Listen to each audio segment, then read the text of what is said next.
politically correct. But what's wrong with the word albino, which is a clinical term? It's not derogatory. It is derogatory in many different ways. It's been used as a derogatory term for many years, and it's something that's really affected me my entire life.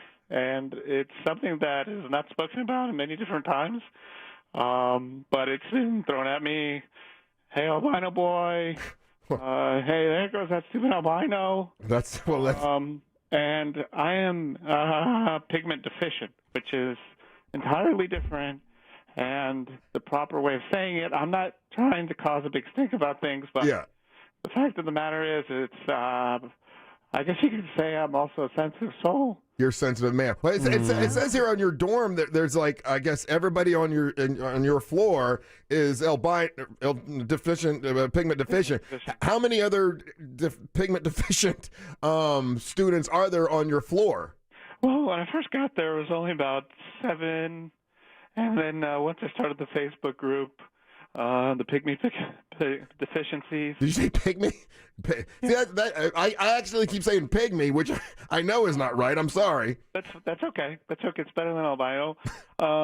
Things started to grow, and now we're up to 16, which is pretty awesome, and definitely makes me feel, just safe having some of my own kind there, So when the headline says though saying albino is as bad as saying the N-word, that's a bold statement, man. The N-word has some horrible history to it. Albino is not really. I don't think it's anywhere near the N-word. It's a scientific term. Sure. There's a lot of people that can say that, but the fact of the matter is that there's a lot of terms that we just don't use anymore. I'm not trying to equate it to the N-word because I think obviously they have their own plight, almost ironically different than me. And they have their own fight, and I support them in their fight. Gotcha, yeah. But I have my own cross to bear, a very pale cross, and it's something that has, like I said, has affected me not only mentally but physically as well. Are there? I see here that you had a sit-in at your college, Anchorage Baptist College, and you had blacks, Latinos, Asians, you had Jewish, Muslim, all sitting with you, and the slogan is kind of, you had hashtag not albino and hashtag super white is all right. Explain the hashtags. Well, the hashtags are obviously to gain attention because in this day and age, if you don't have a social media influence, you're almost irrelevant. And the social media community has really gotten behind the pigment deficient community. And I didn't want racist people to take over super white is all right. Super white is all right. Yeah, they took a hand gesture from us already. I'm absolutely against any form of racism. Yeah. Okay, all right. Ryan, question for Troy Johnson. He's the head of the Pigment Deficient Society. He wants people to know that albino is not the right term to use. Yeah, Troy, man, what's up? Thanks for calling in. I don't know a ton of pigment deficient people. What are some slang bad terms to say to an albino person? I don't want to accidentally say one. Well, albino is definitely the worst. Albino's bad. You just used it. I just said it. I'm trying to learn. I'm trying to get woke. There's also Casper. Casper is really bad. Oh, no. That's pretty bad. Yeah. Ghost Kid. a lot of ghost ones. Why are you laughing? He's telling you these things, and you're openly laughing to this gentleman's plight. He's the nice guy that called us. I'm sorry, Troy. And you guys are just openly mocking him. Can you hear it in his voice? This hurts him. I'm sorry. Question for Troy. Yes. Hi, Troy. How are you? Hi, Susanna. This is Angelique. Hi, Angelique. I'm sorry. Hi. No, it's okay. I have a piece of paper with the different members of the show. It's more than okay. So my question to you, sorry, I'm laughing at the gentleman in here. There was a little joke.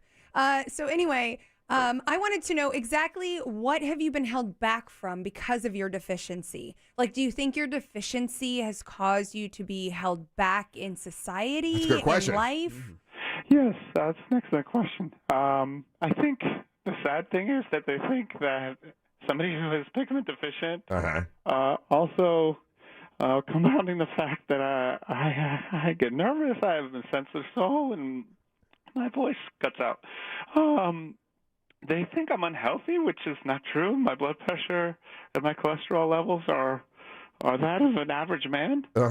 And so they don't allow me a lot of times to play in activities. And a lot of people wonder what my ethnicity is. And a lot of people would be surprised to know that I'm of Irish descent. Irish? Wow. Hey, I'm reading this article. By the way, you can see this article. It's monsters.fm, and the title is Pigment Deficient Student Claims Albino is Just as Bad as the N-Word. And I see that one of the things that you wanted from the college was a Miss Pigment Deficient contest. Did you get the contest? Is that something that you'll be doing? Just like as years in past that we have moved past, we had Miss Black America, Miss Latino. Yeah. This is because they did not allow these beautiful women of different races, ethnicities to participate in the bigger tournaments. Okay. And so, yes, there are several beautiful ladies here who are pigment deficient. There's Keisha. There is Veronica. Okay. And Huli. And I think not only do they represent the pigment deficiency community, they also represent different nations and races.